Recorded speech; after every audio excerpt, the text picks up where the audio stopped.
Algumas pessoas dizem que eu mudei e que eu não deveria mudar tanto, mas a verdade é que eu nem terminei ainda a minha metamorfose. E o objetivo desse vídeo é te ajudar a estar liberto de todos os rótulos que foram colocados sobre você, mesmo que tenha sido você que colocou esse rótulo sobre si mesmo. E quando eu estou me referindo sobre os rótulos, eles podem estar relacionados a coisas espirituais ou não, como por exemplo, um chamado de Deus, uma questão de astrologia ou de testes vocacionais. E a gente pode até mesmo pensar nas questões que envolvem a sexualidade. Algumas pessoas dizem que eu tenho que ser firme naquilo que eu acredito, e se eu tinha um discurso que eu fazia antes, então eu tenho que permanecer nele, porque é sobre essa insistência, ou entre aspas, essa teimosia, é que a gente vai conquistar as coisas no final das contas. Mas a verdade é que Deus não trabalha desse jeito, porque existe tempo de paz e existe tempo de guerra. Existe momento de trabalhar e existe momento de descansar. A gente pode analisar o caso de Pedro, por exemplo. Ele era um pescador de peixe. Jesus o chama a ser um pescador de homens. Então Pedro se torna um discípulo de Jesus e começa a anunciar o reino de Deus pelas cidades. Então ele atua propriamente como um evangelista, aquele que anuncia as boas novas. E a gente percebe esse comportamento de evangelista até mesmo lá no início do livro de Atos, quando ele anuncia a palavra de Deus e chama as pessoas ao arrependimento. Mas Jesus tinha dito para Pedro: cuide das minhas ovelhas. Ou seja, ele tinha uma vocação, um chamado pastoral. E aí com isso eu quero que você perceba uma coisa. Muita gente diz assim: ah, mas eu sou evangelista, nasci evangelista e vou morrer evangelista. Não funciona desse jeito. Deus, ele nos capacita, ele nos leva para lugares em que a gente tem que ser aquilo que a gente precisa ser naquele momento, naquele lugar. E eu gosto muito de uma palavra de Jesus que nos leva a refletir sobre a necessidade de estarmos sempre em movimento, sempre passando por transformações para nos adequarmos àquilo que Deus quer que a gente seja hoje no lugar que Ele quiser, que fica ali no texto de João 3, versos 6 a 8. O que nasce da carne é carne, mas o que nasce do Espírito é Espírito. Lembrando que a palavra Espírito também pode significar vento ou sopro. Então Jesus continua: não se surpreenda pelo fato de eu ter dito, é necessário que vocês nasçam de novo. O vento sopra para onde quer. Você o escuta, mas não pode dizer de onde vem, nem para onde vai. Assim acontece com todos os nascidos do Espírito. E aqui Jesus está se referindo a um nascimento espiritual que a gente tem quando somos imersos no Espírito Santo. Muita gente acredita que isso é simbolizado pelo batismo das águas, mas na verdade existe o batismo nas águas e existe também o batismo no Espírito Santo, que é aquilo que a gente vê narrado no capítulo de Atos 2. Mas o que eu queria chamar a atenção nessa palavra é que Jesus está dizendo que existe uma característica daqueles que são nascidos do Espírito.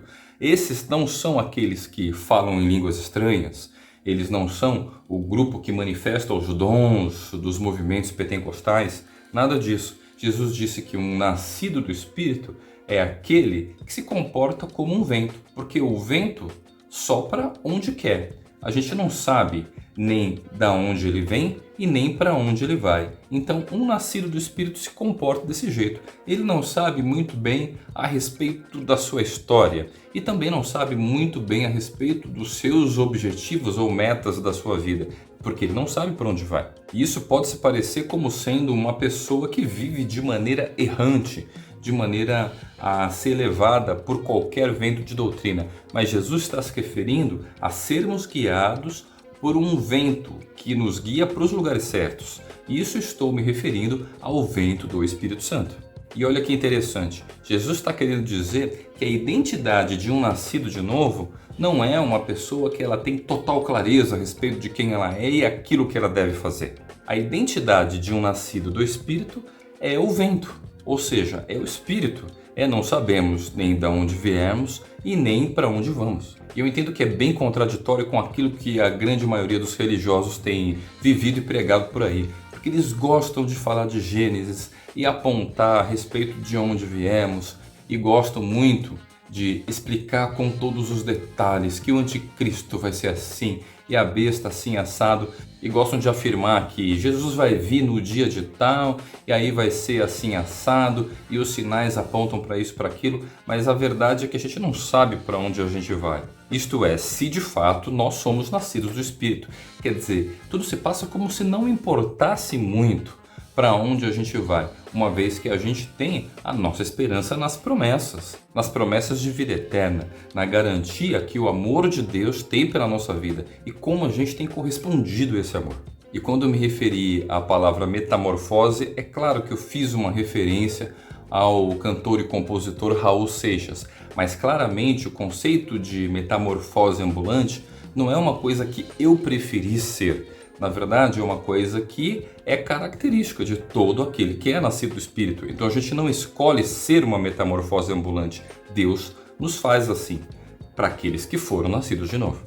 É mais ou menos como se a gente pudesse dizer que um nascido de novo não tem tanta certeza assim das coisas que aconteceram e que hão de vir. Ele simplesmente confia, ele crê nas promessas. E isso é o significado de viver pela fé. Uma outra coisa que é muito comum por aí é as pessoas procurarem a sua identidade por intermédio de mapas astrológicos. Eu quero deixar bem claro aqui que eu não vejo nenhum problema muito grande em si em uma pessoa buscar a astrologia, contanto que ela não confie nisso, contanto que ela não substitua a sua identidade espiritual, sua identidade fluida, com relação a algum tipo de personificação em cima de algum tipo de signo. Isso porque os tempos que supostamente existem nos 12 signos do zodíaco se referem aos tempos que a gente vive e não necessariamente algo que diz respeito à personalidade das pessoas. O que eu estou querendo dizer com isso? Por exemplo, se estamos passando pelo mês de Leão,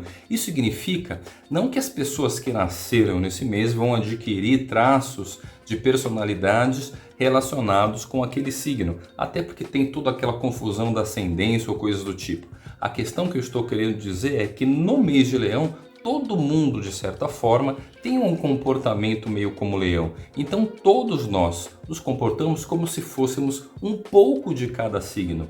Às vezes uns podem ser puxados mais para um tipo, outros mais para outro. Mas a questão é que estamos sempre em rodízio de funções. Ou ainda a gente poderia dizer, num rodízio de vocações e num rodízio de personalidades. Um outro exemplo que pode te ajudar a entender toda essa fluidez de personalidade é aquela questão de um bebê que nasce dentro de uma família e esse bebê ele se identifica com uma personalidade de filho, mas aí chega no momento que ele decide se casar, então ele tem que deixar pai e mãe. Então aquela característica essencial de filho, na verdade, passa a ser mais agora de esposo. E aí chega um dia que ele também vai ter filho, então ele vai ter que adquirir traços de personalidade paternal, porque ele passou de filho para esposo para pai. Agora, se essa pessoa tivesse muito apegado aos seus pais, quando ele for ter o filho dele, ele não vai conseguir exercer a responsabilidade e o caráter que ele precisa ter naquele momento. Isso explica a necessidade de termos personalidades fluidas. Agora eu vou falar uma coisa que eu nunca falei em outro vídeo. Sobre a questão de sexualidade, por exemplo. Muitas pessoas se identificam mais com eu sou hétero, eu sou homossexual. Mas a grande verdade é que a gente tem que ser aquilo que Deus quer que a gente seja. Então eu não posso ficar preso a algum tipo de rótulo, a algum tipo de partido sexista. O melhor mesmo seria dizer que somos fluidos. Até porque não existe proibição nenhuma que Deus venha fazer para mim a respeito de eu gostar, por exemplo, de uma pessoa do mesmo sexo. Existe alguma proibição que Deus faça para você? Nesse sentido, você não pode gostar disso ou não pode gostar daquilo? Esse tipo de proibição quem faz normalmente são os pais. Deus não atua dessa maneira. Eu estou querendo dizer com isso que se nós tivéssemos a capacidade de nos reconhecer mais como fluidos, não ficaríamos tão preocupados assim quando alguém quiser trocar o nosso rótulo, porque a gente não é aquilo que a gente aparenta ser, a gente é aquilo que a gente é. E eu estou querendo dizer com isso que eu sou aquilo que eu sou. Eu não sou aquilo que eu gosto, eu sou aquilo que eu sou. Eu não sou aquilo que eu me identifico. Eu não sou aquilo que eu assisto pelas telinhas. E também não sou as pessoas com quem eu ando. E é justamente sobre essa identificação do indivíduo com o coletivo é que muitas pessoas acusavam Jesus de ser alguém completamente carnal, simplesmente pelo fato dele andar com as prostitutas e os cobradores de impostos. Mas o fato de eu andar com pessoas que vivem uma vida louca não significa que necessariamente eu sou uma pessoa vida louca. E isso significa que eu sou aquilo que eu sou. Eu não sou aquilo que eu era e nem sou aquilo que serei. Eu simplesmente sou aquilo que eu sou. E é justamente por esse motivo em que o nosso Pai Celestial se apresenta para Moisés dizendo que ele é aquilo que ele é. E se você tem interesse nesse assunto a respeito de classificação de pessoas, então eu já gravei um vídeo discutindo esse assunto e relacionando com o Evangelho de Tomé. Então você dá uma olhada aqui e a gente se vê então nas próximas palavras. Falou! Se inscreva no canal e ative o sininho para receber as notificações dos próximos vídeos. Tchau!